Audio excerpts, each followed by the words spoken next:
They say humans are explorers, dreamers, conquerors of frontiers, but no one ever said anything about buying a moon and giving it away like a birthday cupcake.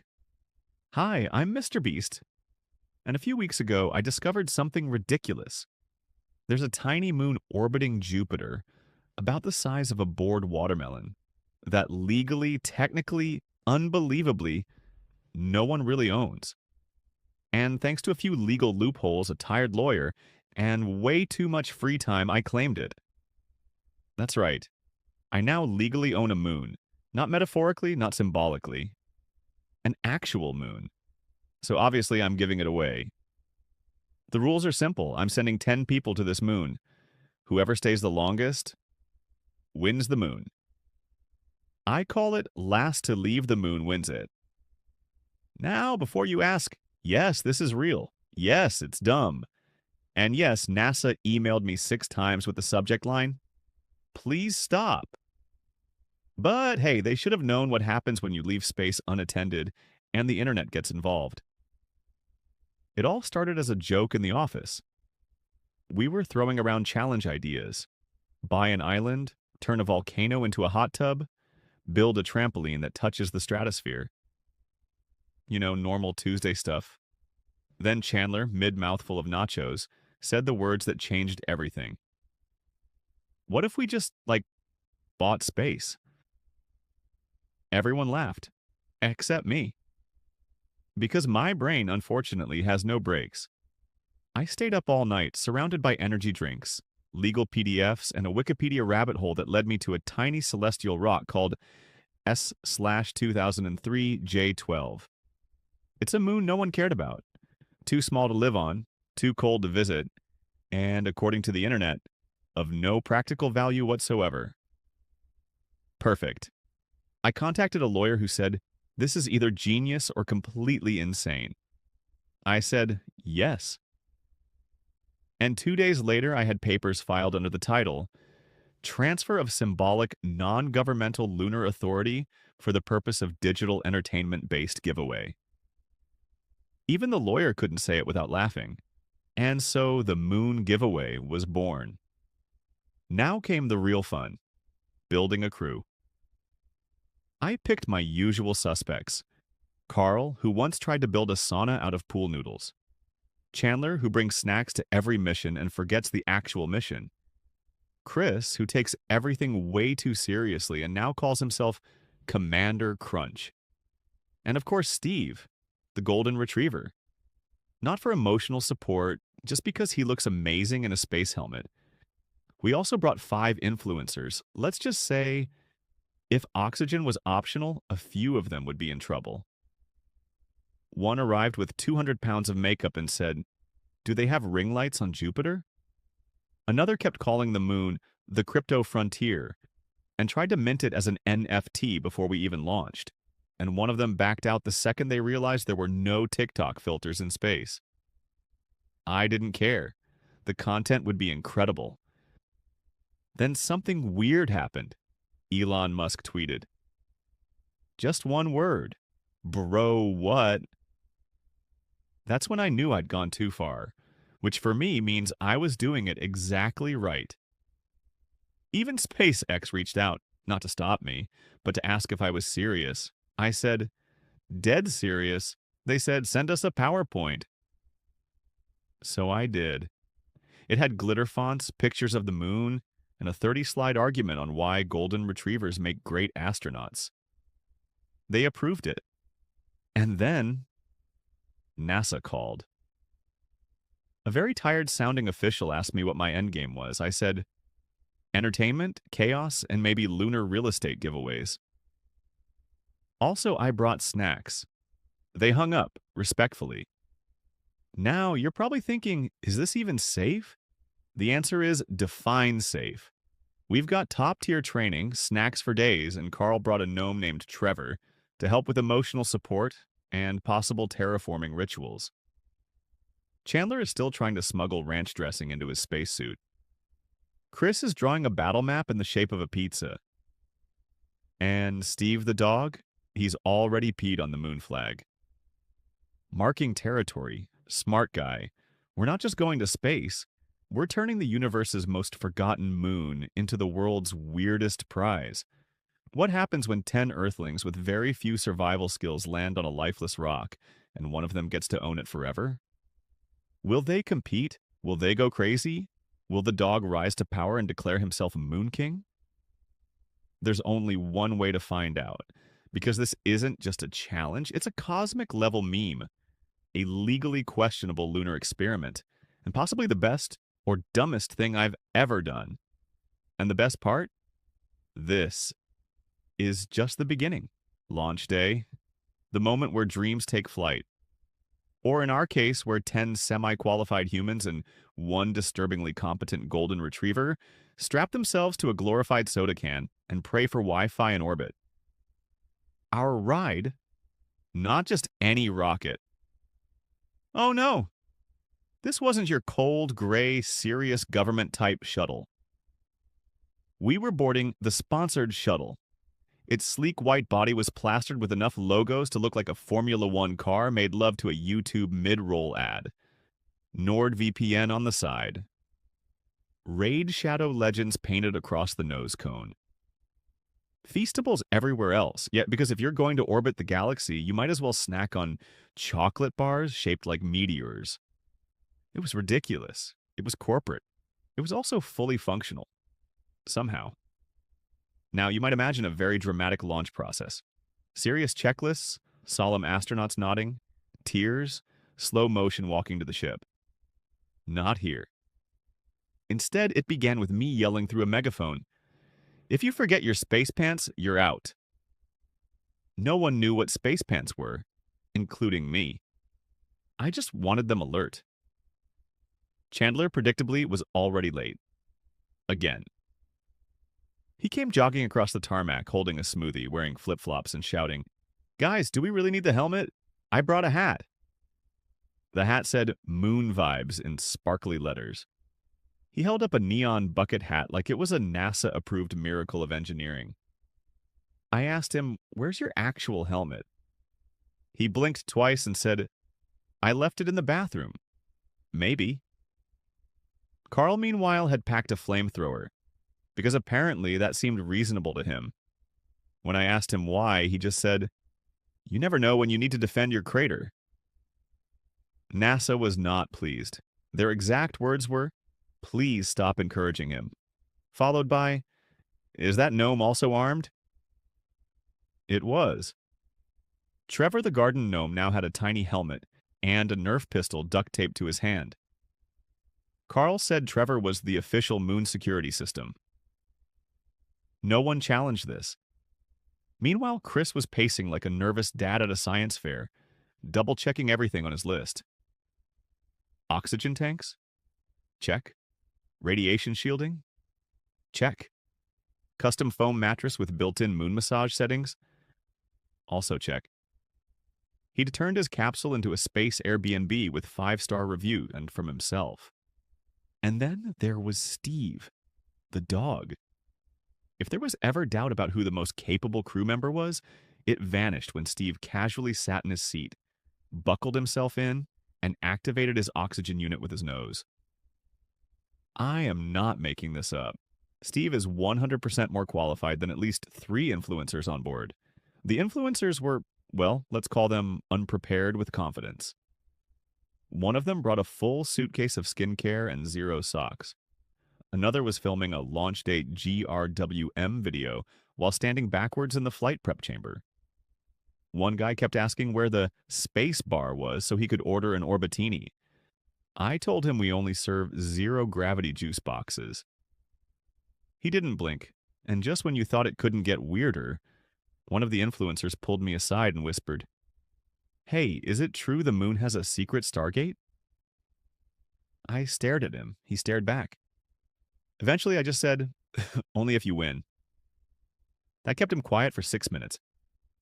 Now the countdown had begun. 10 minutes to liftoff, 9 humans and 1 flawless dog strapped in. Helmet checks, oxygen checks, flamethrower, semi-confiscated.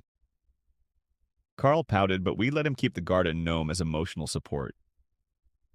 As the engines rumbled, Chris leaned over and whispered, I packed extra freeze-dried lasagna. I'm ready for war. Chandler asked if the moon had pizza delivery, and Steve calmly closed his eyes, ready to nap through a rocket launch like the seasoned pro he apparently is. Then the shuttle spoke. Yes, the ship talked.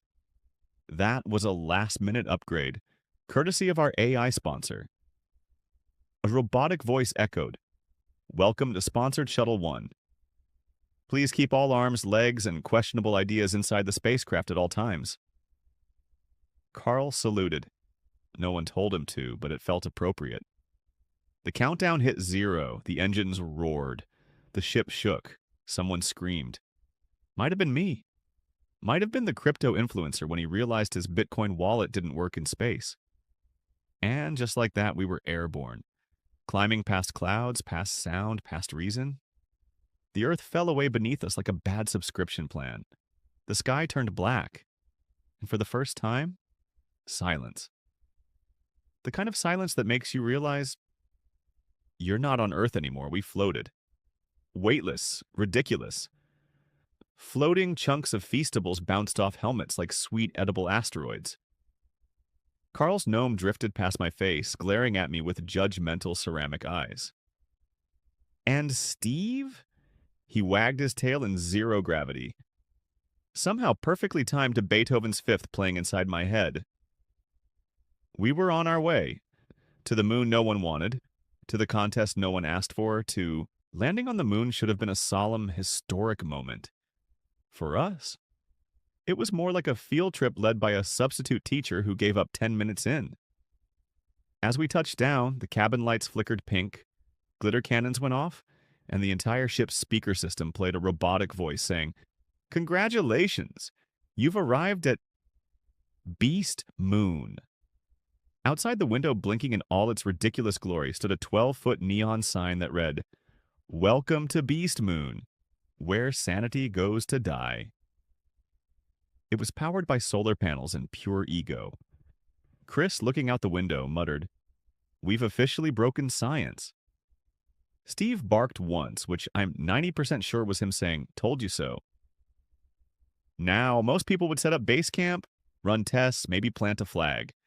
We had challenges to do, because when you bring a dozen chaotic humans to a low-gravity rock ball in space, the only responsible thing is to throw them into competitions immediately. Our first challenge? Low-gravity hide-and-seek. 10 minutes in, and Chandler had wedged himself behind a crater and fallen asleep. One influencer tried to hide inside a solar panel box and got stuck. Chris, in full tactical gear, was taking it way too seriously, whispering military codes to himself and crawling belly first across the dust like he was reenacting an alien war movie. Steve didn't even play. He just walked up to each hiding spot, sat down, and pointed with his nose. He won. Next was lunar lava tag. Basically regular tag, except you could jump 30 feet and yell, "The floor is molten space pizza," without anyone questioning you. Carl immediately tripped over his own feet, bounced off a rock, somersaulted midair, and landed upside down in a crater yelling, "I'm a volcano now." Chris refused to be it, declaring, "I'm not playing unless we use official moon government rules." I reminded him that the moon government was currently a dog wearing goggles and a crown made from freeze-dried ice cream. He didn't find that comforting. Meanwhile, one influencer got tagged and started live streaming his monologue to the earth. They told me I couldn't do it. They said I'd never survive. But now I am the moon tag king. Then he slipped on a banana-shaped protein bar and floated away slowly while everyone watched in silence. And then came my personal favorite, zero-gravity feastable speed eating. Here's the thing about eating in space, it's hard. Now try speed eating while floating, and also trying not to inhale chocolate dust into your lungs. Chandler opened his first bar, bit down, and immediately started spinning slowly like a lazy planet. Carl tried to juggle 3 at once, forgot there's no gravity, and sent them drifting into orbit. One influencer attempted to use a spoon, got confused, and started yelling, "Where's down?" I lost down. Meanwhile, Steve hovered peacefully in the air, slowly munching on a peanut butter bar like a philosopher contemplating the void. I asked him, "You enjoying this?" He licked his paw and blinked. Probably yes. Then the chaos really began. Chris, apparently inspired by old myths or just completely losing it, declared, "I'm gonna dig a tunnel to China." We told him that wouldn't work. He didn't care. He grabbed a moon shovel, which is just a garden trowel with duct tape and ambition, and started digging furiously. "I have a plan," he muttered. We never found out what it was, but he did uncover a frozen fruit snack from the 1970s that someone left behind during Apollo 18. No one dared eat it. Carl, on the other hand, had declared himself Duke Carl of Moonville and started building a moon castle using blocks of freeze-dried ice cream, half-melted protein bricks, and something that looked suspiciously like a sock. He yelled, "This shall be my domain!" and placed the garden gnome on the highest tower like it was the royal seal of the Moon Empire. The castle collapsed every 10 minutes, but Carl rebuilt it every time with tears in his eyes and frosting on his face. And what was I doing through all of this? Filming, laughing, wondering if I accidentally created the first space-based reality TV show. Spoiler, I definitely did. NASA tried to check in via video call, but we pretended the signal was bad. When they asked, "Are you following protocol?" we responded with, "We're following vibes." They hung up, again. Meanwhile, one influencer was meditating on a rock, claiming he'd achieved galactic enlightenment. Then he opened one eye and asked if anyone brought oat milk. Someone tried to organize a moon fashion show. Another built a rock sculpture of Elon Musk holding a Feastables bar. Steve peed on it. Again, marking territory. By the end of the day, no one knew who was winning. No one cared. We had melted chocolate in our boots, space dust in our eyebrows, and at least 2 people had started referring to themselves as moon citizens. Chandler was floating upside down, chewing a snack bar, mumbling, "Do we have, moon Uber Eats?" "No, Chandler, but we do have laser tag scheduled for tomorrow." This wasn't just madness, this was moon madness. And we were just getting started. While our noble crew of half-trained Earthlings bounced around the moon, flinging chocolate bars and declaring themselves royalty, somewhere far across the galaxy, something else was watching. Aboard a massive, sleek silver spacecraft shaped suspiciously like a giant intergalactic waffle iron, hovered the Galactic Council reconnaissance vessel, number 47, affectionately named by its crew, the Rational Observer. Inside, everything was clean, glowing, and alarmingly sterile. No clutter, no weird smells. No one tap dancing in zero gravity wearing a Viking helmet and calling themselves Moon Daddy. So, already a step ahead of us. A cluster of alien scientists, all covered in smooth bioluminescent robes, gathered around a large spherical hologram displaying us. Specifically, Mr. Beast Moon Live, the live stream currently trending number 1 in 5 planetary systems and 1 rogue asteroid with decent Wi-Fi. The leader of the crew, a tall alien with 7 eyes, 3 arms, and a forehead that subtly pulsed when confused, stared blankly at the footage. This was Commander Velorthak of the 12th Enlightened Mind, Galactic Sector 3, and at this exact moment, he was witnessing Chandler float into a crater headfirst yelling, "I am the Dust King!" Velorthak blinked all 7 eyes. Once, twice. Then sighed deeply in the ancient tongue of his people, which roughly translated to, "What in the flaming moons of Gronthax are these bipeds doing now?" Another alien, this one slightly shorter with a clipboard fused into its torso, floated forward. "Commander," it said in a calm, robotic voice. Earth Broadcast Channel 7B92, known as YouTube, has surpassed our anomaly threshold. Statistical chaos levels have breached containment. Valorthak pinched the bridge of what he assumed was still a nose. The assistant swiveled toward the hologram. This life form, known as Mr. Beast, real name Jimmy Donaldson, probable subspecies, hyper-generous chaos mammal, appears to have claimed ownership of a lunar satellite via a loophole in Terran legal system. Another alien piped up. Ah yes, the eBay treaty. One can purchase nearly anything if you add "for charity" in the title. Velorthak waved a tentacle. And what is he doing now? The screen zoomed in.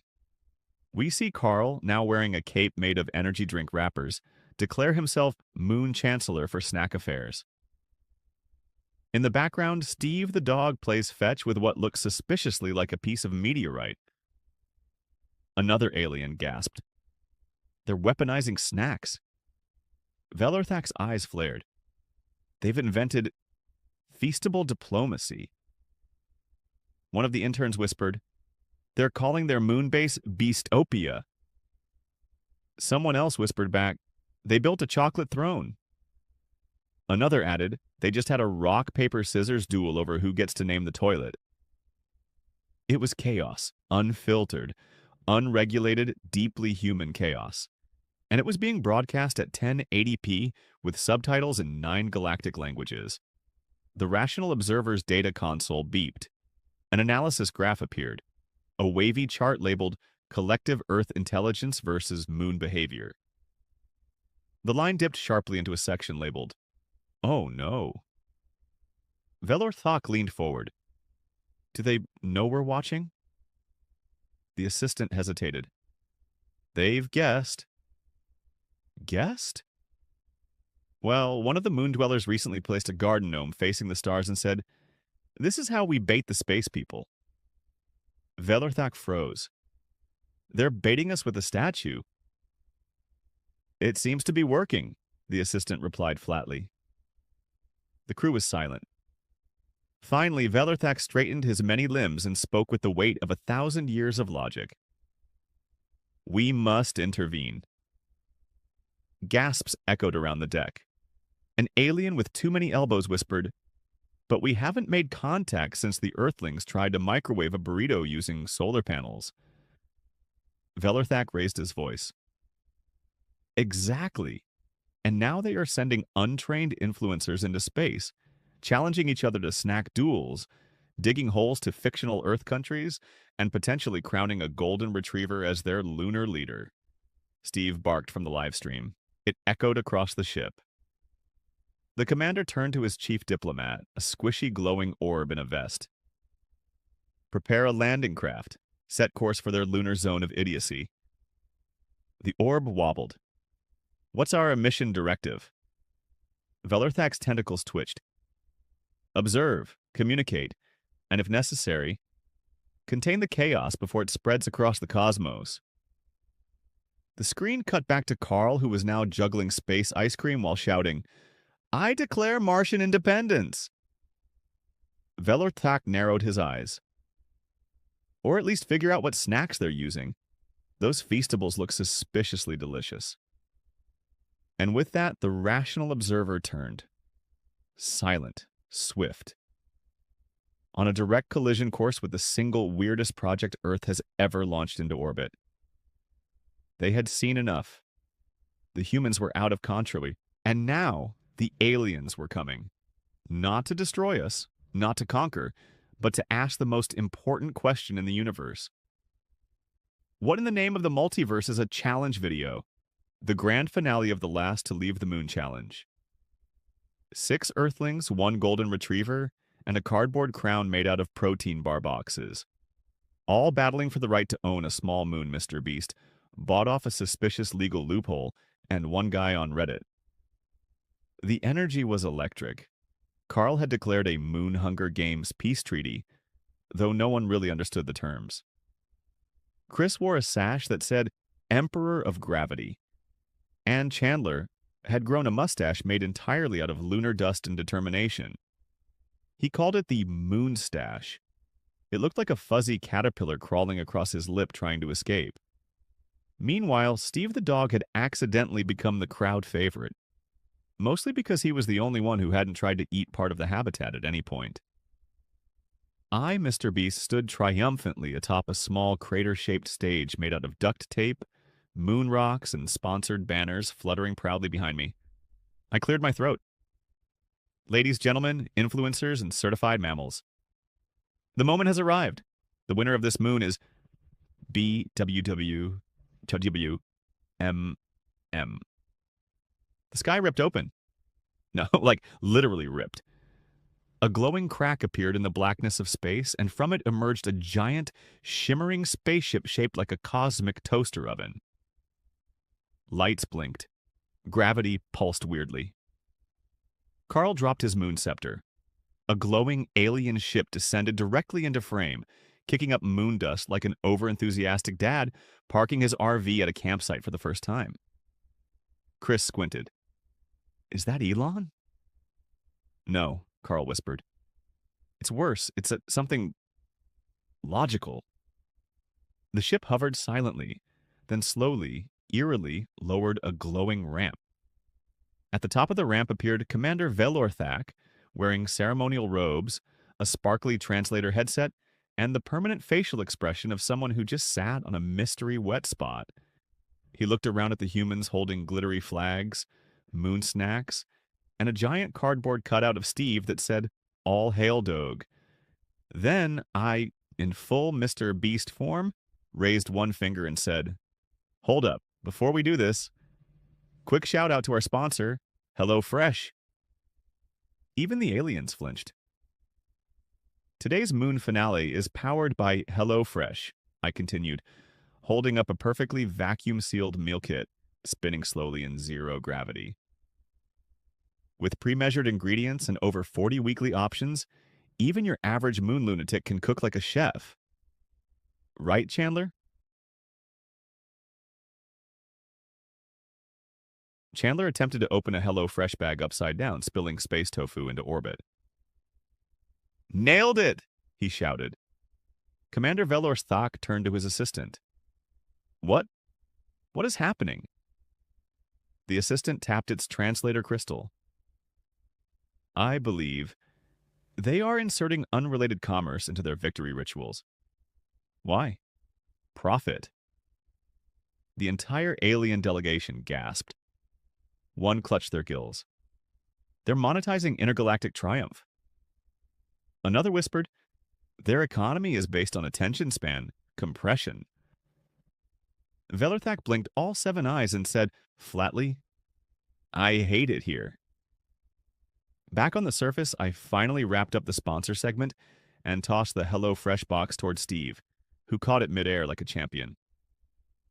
The crowd, by which I mean the remaining contestants and a possibly sentient moon cactus, cheered. I turned back to the glowing alien delegation. All right, my sparkly dudes. What brings you to Beast Moon? Velorthak stepped forward. I am Commander Velorthak of the Galactic Council, he said through his translator. We have come to intervene in your spiral of chaos. You are destabilizing the sanity fabric of this star system. Chris blinked. Sick. Chandler waved. Do you guys have bathrooms on your ship? Carl stepped forward, holding a glittery moonstaff. I, as Chancellor of Snacks, welcome your diplomatic vibes. Steve barked once. It echoed with mysterious authority. The aliens turned to each other. One held up a glowing datapad and whispered, Confirmed. That golden creature is clearly their supreme leader. The others nodded in agreement. Velorthak took a cautious step closer to Steve, bowed slightly and said, O most honored fluffy sovereign of Earth-Moon kinship, we seek peaceful resolution. Steve sneezed and licked Velorthak's hand. The Galactic Council immediately declared the meeting a success. Meanwhile, I stepped back into the spotlight. So anyway, the Moon Challenge will now feature a bonus round. Alien obstacle course with snack bribes. First one to get a high five from a delegate wins a lifetime supply of Feastables and the deed to the crater, everyone screamed. Carl sprinted into the ship, trying to set up a trade embassy using protein bars. Chris started building an alien-human alliance monument using recycled snack wrappers. Chandler tried to take a selfie with Velorthak and accidentally activated the ship's security defense yoga mode. And one of the influencers attempted to live stream the moment, but forgot they were on the moon and said, "Smash that like button or the aliens will probably," before floating away into a low-gravity cartwheel. And Steve? Steve was now sitting on the throne made of HelloFresh boxes and moon bricks, tail wagging, tongue out, and absolutely ruling this entire international crisis like a chill space emperor. Velorthak turned to his assistant and sighed. "Prepare a full report. Their species is strange, but oddly efficient. Somehow, in the middle of confusion, they seem to thrive." His assistant asked, "Should we retreat?" Velorthak shook his giant sparkly head. "Number we observe. For now, they may be the most powerful force in the galaxy." The assistant frowned. "Because of their technology?" Velorthak narrowed his eyes. "Number. Because they just sold me a meal plan without using words. So there we were. Mia, Mr. Beast, standing on a moon I technically owned, surrounded by an elite squad of interstellar beings who looked like glow-in-the-dark jellyfish wearing tuxedos made of light. Steve the dog was still seated majestically on his throne of snack boxes, panting like a space king.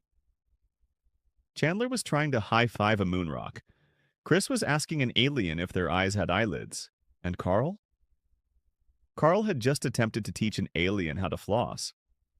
The dance, not the dental hygiene, though both went equally poorly. Commander Velorthak floated down again, majestic and glowing like a galactic lava lamp, his many arms folded neatly across his chest. He cleared his throat, or whatever that glowing gill thing was. "Citizens of Earth," he declared.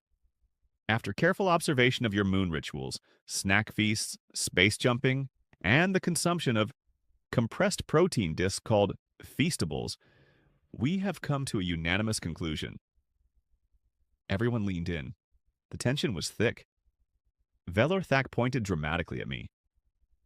"Mr. Beast, you are now Earth's official ambassador to the Galactic Council." I blinked, then pointed at my own chest. "Me?" Chris whispered. "Bro, what did you do?" Chandler, holding a juice pouch upside down, added, "Does this mean we get alien coupons?" Carl, very concerned. "Wait, shouldn't we get, like, the president?" An alien behind Velorthak let out a deep, echoing sigh. "Your current planetary leader cannot finish a sentence without rebooting mid-thought, and has referred to Belgium as a type of salad. We reviewed footage. It was not convincing." Another alien stepped forward, holding up a glowing data orb. "Based on planetary influence metrics, you are the highest-ranked Earth entity not owned by a billionaire lizard. You've given away islands, orphans' organs." "Wait, we mean organs to orphans, not—" Never mind. I straightened up. "Well, if I'm going to be Earth's representative to the galaxy, I'm going to need to vlog it." Velorthak looked confused. "Vlog?" Carl leaned toward the commander. "It's like a message to their people, but with jump cuts and a dramatic thumbnail." I turned to the camera that had somehow still survived the low-gravity chaos. "What's up, Galaxy? It's your boy, Mr. Beast, and today, I'm becoming Earth's official space ambassador. That's right. If we mess this up, the whole planet gets turned into a theme park." The alien translator buzzed in concern. "Is that true?" I winked. "Not legally, but it does make a great title." Velorthak held up a small glowing cube, which hovered and rotated in midair. "This is the diplomatic core crystal. It connects you to every ruling body in this quadrant of the universe. With it, you can summon council meetings, request aid, and access the Galactic Gift Registry." Carl's eyes lit up. "Do they have space Nerf guns?" The assistant checked the registry. We have 6 varieties. One of them also doubles as a smoothie blender. Chris whispered to Chandler, "You think if Jimmy gets us invited to other planets, we'll still get per diems?" Chandler was too busy putting moon dust in his HelloFresh pouch. "Bro, I'm starting a lunar soup line." Back in front of the camera, I took the crystal with one hand, raised the other, and declared, "I, Mr. Beast, do solemnly swear to represent Earth with honor, integrity, generosity, and frequent giveaways." The aliens nodded solemnly. I added, "Also maybe an interplanetary laser tag tournament?" The nodding became enthusiastic. Velor Thak spoke again. "There will be a formal initiation ceremony at the Galactic Hall of Conscious Alliances. We'll beam you in next orbit cycle." Carl nudged me. "Is there, like, a dress code? Because my only clean hoodie has bean dip stains." One of the aliens handed us shimmering robes made of something that looked like silk, but smelled like Wi-Fi. Chris pulled his over his head. "I feel like a space sorcerer." Chandler's robe was backwards. Steve, meanwhile, was being fitted with a crown made entirely of lunar ore and energy bar wrappers. An alien turned to Velor Thak. "Commander, should we also initiate the canine?" Velor Thak looked at Steve, who was now gently licking the diplomatic core crystal. "Yes, clearly he is more stable than half their species." The moon suddenly buzzed as a transmission came in through the alien ship. It projected a giant floating face, Earth's United Nations Secretary General, flanked by what appeared to be 3 confused advisors and a ferret. "Mr. Beast," the voice boomed, "we just got word from space that you've been appointed as Earth's ambassador. Please confirm." I stepped forward, held up a Feastables bar like it was a magic wand, and said, "Confirmed." "I accept. And I'll do my best to make Earth look slightly less chaotic than it actually is." The alien crew applauded by wiggling their arms in spirals, which I decided was very polite and definitely not a threat gesture. Steve barked twice. "Translation," the assistant said. "The dog approves." And so it was done. I was now officially Earth's galactic rep. Carl was already designing our embassy logo using glitter pens and alien slime. Chris had started writing a speech titled, "Why Earth Deserves a Participation Trophy." Chandler tried to declare Steve as our planetary king, but got distracted by a floating juice orb. And me?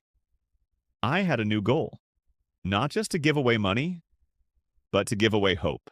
Snacks, possibly small moons across the universe. One vlog at a time. And just like that, we were beamed up. Not metaphorically, literally. Beamed. Like microwaved popcorn, but fancier. And with 97% less screaming.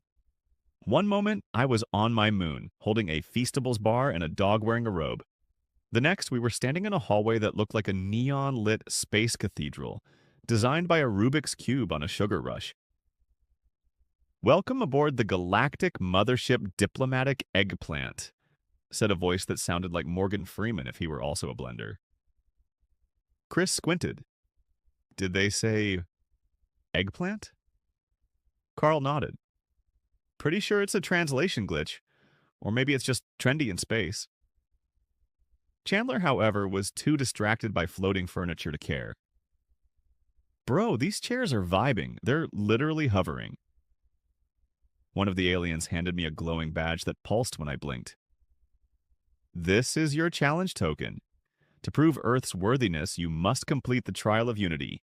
You have 24 Earth hours." I grinned. Perfect. Sounds like a YouTube title already. Chris raised a hand. "Will there be snacks?" The alien replied, "You will be offered a dish from every known planet." Carl gasped. "We're going to have intergalactic appetizers?" The alien nodded. "And possibly hallucinations. The last species who ate from Tray 7 started a jazz band with invisible bees." We were in. I hit record on the vlog cam. What's up, Galaxy? I'm spending 24 hours on an actual alien mothership. If I fail, Earth loses its spot on the Galactic Council, but if I win, we get to keep our moon and maybe name a nebula. Let's go. First challenge, zero gravity obstacle course. The room stretched out in every direction, like an M.C. Escher painting made of trampolines and pool noodles from space. Chandler went first. He immediately launched himself into the air, bounced off a wall, and landed face first into a sentient cushion that screamed, "I am a dignified object!" before politely yeeting him into another dimension.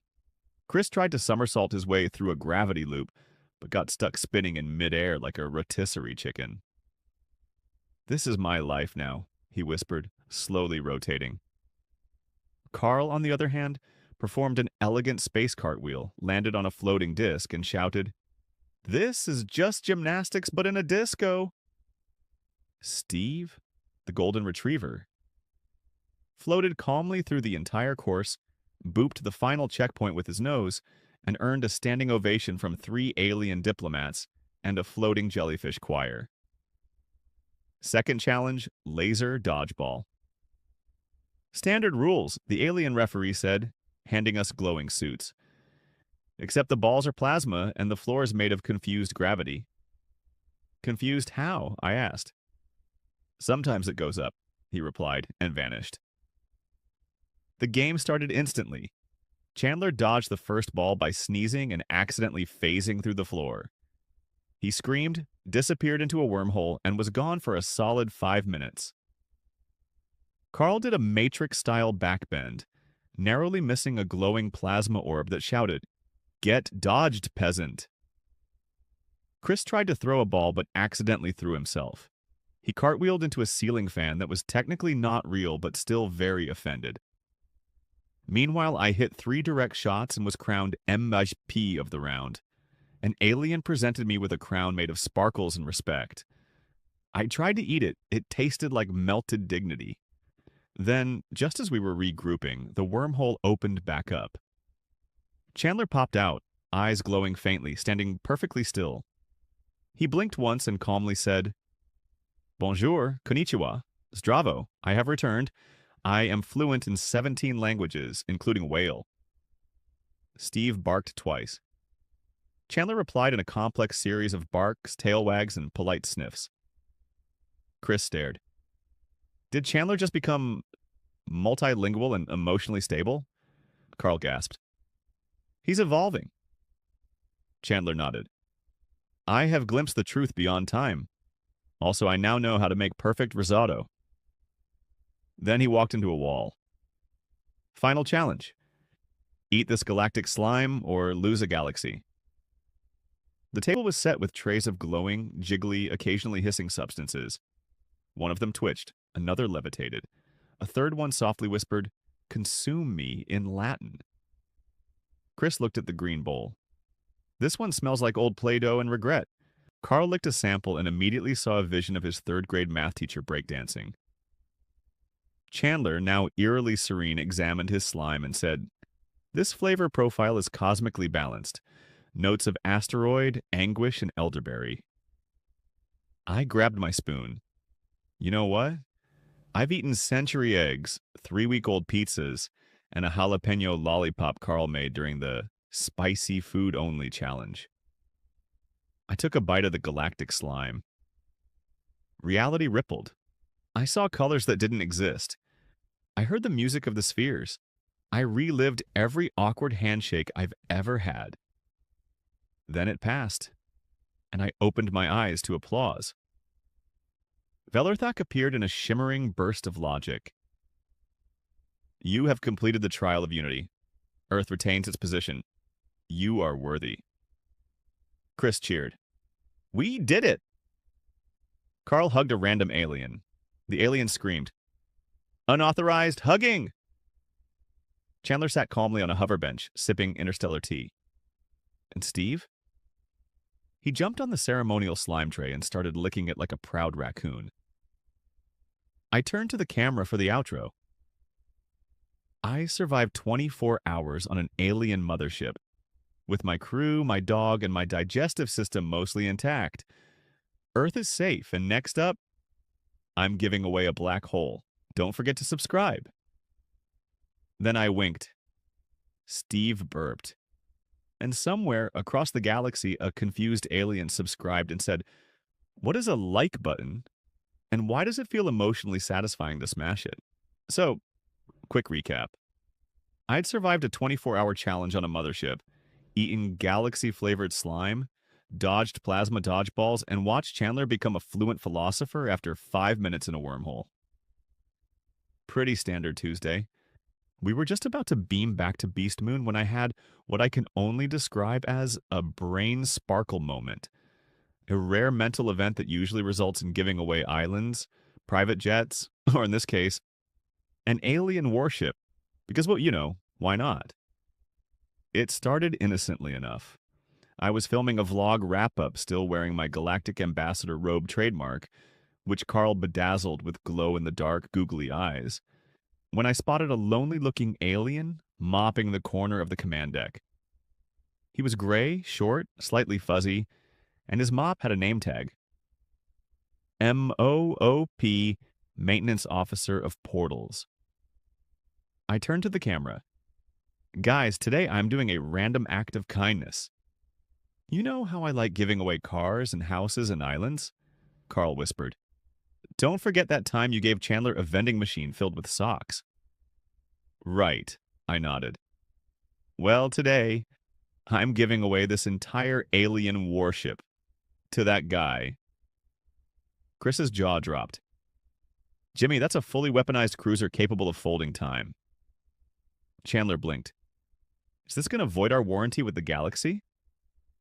The alien janitor paused, mid-mop. Did you say warship giveaway?" I smiled. "Yup. This is now the I gave away a Starfleet vessel to a random janitor video." The janitor dropped his mop, which politely bounced into a dimension where lost things go. You're serious?" "As serious as Carl's moonbeard," I said. "Which, by the way, is now legally a national monument." Carl saluted with pride. The janitor's eyes welled up with cosmic tears. "I have dreamed of commanding a ship, of exploring space without scrubbing teleportation.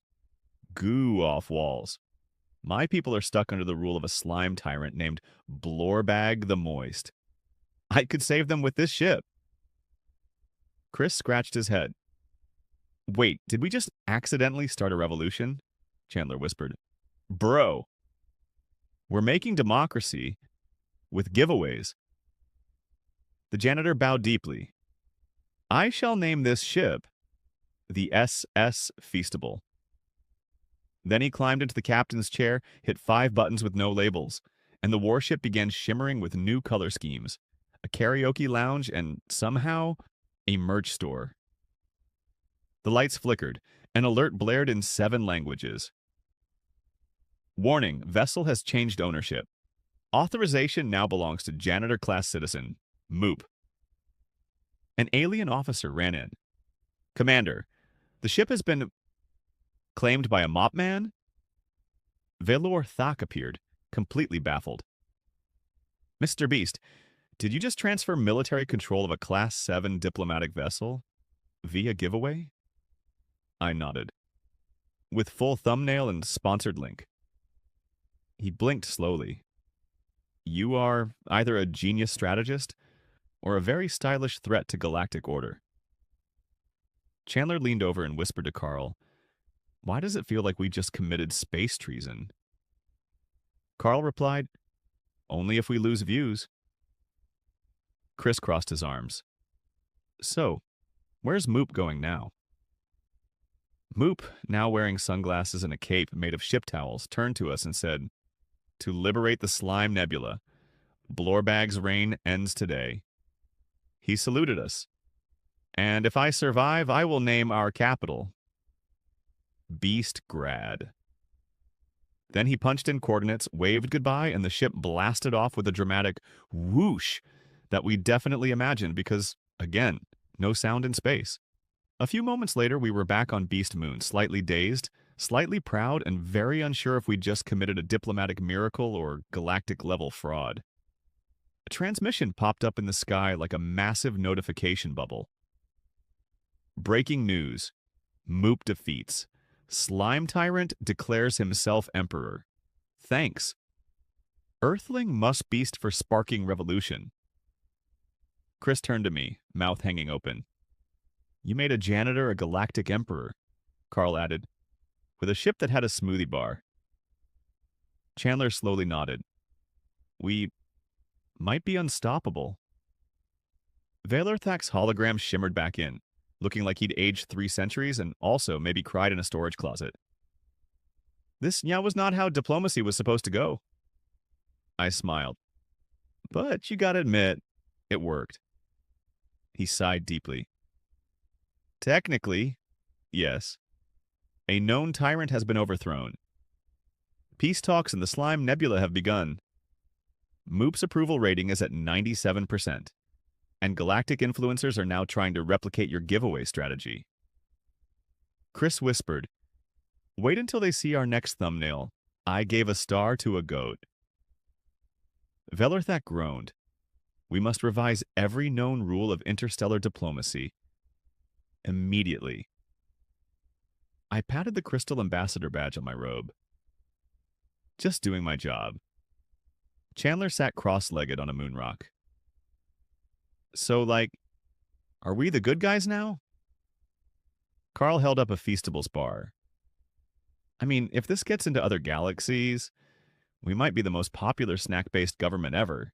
Steve barked in approval and buried a moon bone in the crater next to us. And just when things seemed like they couldn't get weirder, a small pod crash-landed in front of us. It opened. Moop stepped out, wearing royal armor made of slime crystals and glitter foam. I have returned with a gift. He opened a case. Inside, a glowing orb. A planet seed, he said. It grows into a fully terraformable planet. I owe you my empire. Earth shall have its first intergalactic colony. Chris blinked. We're world builders now? Carl shouted. We get to design a planet. Dibs on sky color. I looked at the camera. This video took a turn. I gave away an alien warship, created a galactic empire, and now we're gonna grow a planet. If this doesn't earn a subscribe, I don't know what will. The aliens, still horrified, but now deeply impressed. So, remember when I said giving away an alien warship might have been my biggest video ever? Yeah, that was cute. Turns out, when you liberate a star system and accidentally create an intergalactic influencer movement, your channel starts trending on 14 moons, 3 suns, and a sentient gas cloud named Greg. In just 3 solar cycles, we hit 1 trillion views. Not million, not billion. Trillion. Which is apparently the minimum number required to unlock something called Universal Monetization Tier Ultra Plus Infinity. Long story short, we got paid in galactic credits. So many that Earth's economy basically exploded, reset, and now trades in beast bucks. The moon is worth 2. Elon tried to buy Mars again. It got awkward. But anyway, what do you do when you have 1 trillion galactic credits, and your subscribers now include 12 alien kings, a time-traveling koala, and a cube that only speaks in riddles? You build the galaxy's biggest ice cream planet. Duh! Welcome to Pluto's rebranding arc. That's right. Pluto, the planet that got dumped by science and forgotten in the group chat of the solar system. I bought it, legally, via alien auction. It cost 11 credits and a signed hoodie. I terraformed it, re-iced it, and turned it into the universe's largest fully edible amusement sundae. Welcome to Beast Cream World, I shouted as we landed on the rainbow sprinkles biome. Carl gasped. Jimmy, is that a caramel volcano?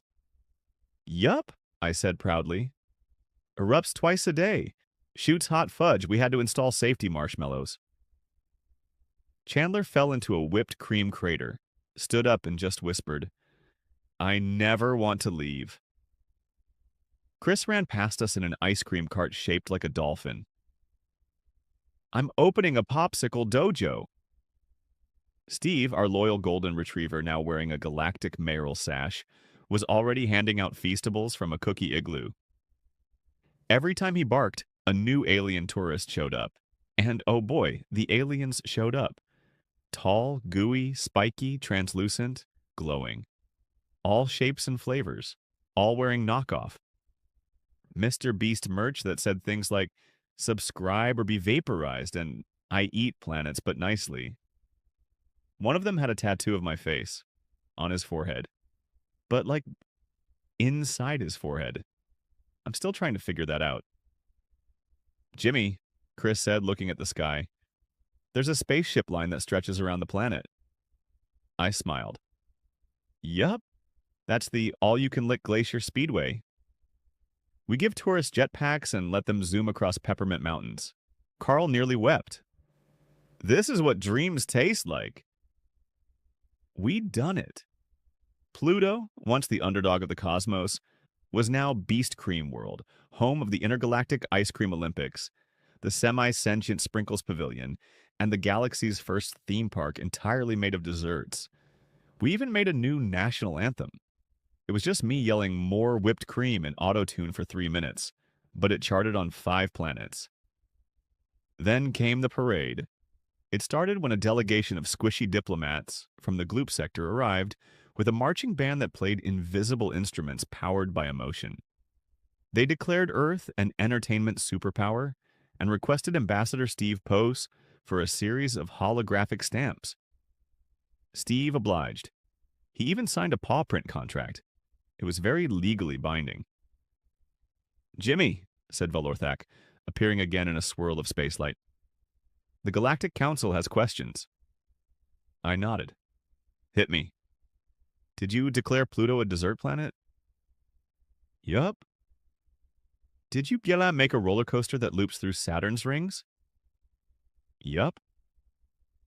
Are you aware that your subscribers now include 3 different time travelers and 1 alternate version of yourself? I paused. Wait, which version of me? A hologram flickered on. It was me, but with laser eyes, a top hat, and suspiciously well-groomed eyebrows. Greetings, Prime Beast. I am Mr. Yeast. From the Yeastverse, Chris snorted. Nope. Not doing this. One of you is enough. Laser Eyes Me vanished with a wink and a wink echo. It was unsettling. Meanwhile, Chandler was eating a banana split the size of a hover car while riding a gummy bear across a sherbet lake. This planet is everything, he shouted, then fell off and bounced. Twice. Back on Earth, things got weird. Tourism exploded. Aliens were everywhere. Our oceans now had floating billboard submarines. And our squirrels? They were starting to evolve. One of them runs a podcast, but with all the fame came pressure. Alien fans started challenging us. One group wanted a planet-sized nacho. Another demanded a 10,000-layer lasagna made with quantum noodles. Someone mailed us a black hole. Just in a box, no return address. Jimmy, said Carl, balancing a churro helmet on his head. Do you think we've gone too far? I looked around at the cotton candy geysers, the popsicle jungle, and the sentient strawberry named Kevin, who now handled our accounting. No, I said. We haven't gone far enough. Chris face-palmed. You're going to give away a star next, aren't you? Chandler held up a glowing orb. Too late. I already claimed one. I named it Chandler's Fireball of Vibes. Carl screamed, I knew it! Steve barked once. A nearby alien translated. He says next up, Bees Tea City, on a comet, with nachos. I grinned. Subscribe for that, because we're just getting started. South. Where were we? Right. Earth was now the galaxy's top tourist trap. Pluto was a living dessert. Steve the Golden Retriever was ambassador of ice cream. And Chandler had claimed a star in the name of Vibes. Naturally, the Galactic Council, the very serious, ancient, 3-billion-year-old ruling body of all intelligent life, finally said, okay, that's enough. Let's have a meeting before this man gives away a black hole with sprinkles. A meeting was called aboard the High Court of Cosmic Order, a moon-sized gavel-shaped space station orbiting a black hole in neutral space, which was very dramatic and also impossible to park near. All 87 members of the council attended. You had the fog being from Sector Ooh, Queen Mandible of the insectoid hive mind, 3 glowing cubes who only spoke in haikus, and Doug the Beige. A being so average, his power was invisibility through sheer boredom. Veller Thok stood up. I call this meeting to discuss the matter of Earth, specifically its ambassador. A screen behind him played clips. Me giving away an alien warship. Chandler bungee jumping off Neptune in slow motion. Steve barking at a comet and the comet changing course. Chris accidentally rewriting gravity with a Feastables wrapper. The council murmured. Queen Mandible clicked her mandibles in fury. These creatures turned Pluto into dessert. The fog being oozed, their presence destabilizes probability fields. One of the cubes floated up and intoned, Stars burn, dogs give law, chaos wrapped in candy bars. What even is this? Doug, the Beige, sipped lukewarm space tea. I once watched 47 of their videos in a row. I no longer understand my own species. Valorthak raised his claws. We must decide, do we ban them, regulate them, or remove them? Gasps echoed across dimensions, and then I showed up, just walked in. Hey, y'all, I said cheerfully. Got your invite. Sorry I'm late. Carl glued my boots to a Fruit Loop volcano. Queen Mandible hissed, How did you get in here? Steve gave me the passcode, I said, holding up a bone-shaped flash drive. It was Woof123. Real secure. The council collectively sighed in 12 languages. Look, I said, I get it. We're chaotic. We gave away a moon, a warship, 3 asteroids, and an entire slime empire in under 3 weeks. But we also raised intergalactic morale by 76%, boosted snack-related diplomacy, and made at least 12 planets feel special about themselves again. Chris popped up behind me, holding a pie chart. See, right here. Universal Happiness Index, up. Galaxy-wide cringe levels, down. Feastable sales, astronomical. Chandler leaned in. Also, I invented moon nachos. Just saying. Queen Mandible hissed again. You are unpredictable. You undermine centuries of bureaucratic order. I smiled. Exactly. Velor Thok cleared his throat. After much screaming, despair, and interpretive cube poetry, the council has reached a decision. A large scroll unfurled. Dramatically. Too dramatically. It hit 3 aliens on the way down. Effective immediately, Earth is to be granted protected chaos status. The room fell silent. Carl blinked. Wait, what does that mean? Valor Thak sighed. It means you are too chaotic to invade, regulate, or reason with. Wait, I said. So we're safe? Yes, he said, defeated. You are so absurd, so dangerously illogical, that no rational species wishes to engage with you directly. You are now classified as a level 12 unpredictability zone. You may never be invaded, ever. Chris blinked. So we're just off limits? Doug the Beige mumbled. Like a toddler with nukes and sugar. Queen Mandible screamed in insectoid rage and flew straight into a wall of her own frustration. The cube haikus returned. Madness reigns unchecked. Ice cream planets swirl with glee we vote to avoid. Chandler fist pumped. Let's go!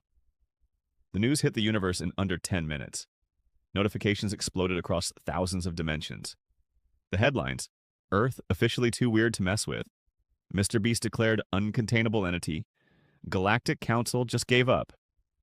And then it happened. My subscriber count, already in the hundreds of billions, started ticking faster. We crossed a trillion. That's one followed by so many zeros. I had to ask Moop to name a new number. He called it Beastin'.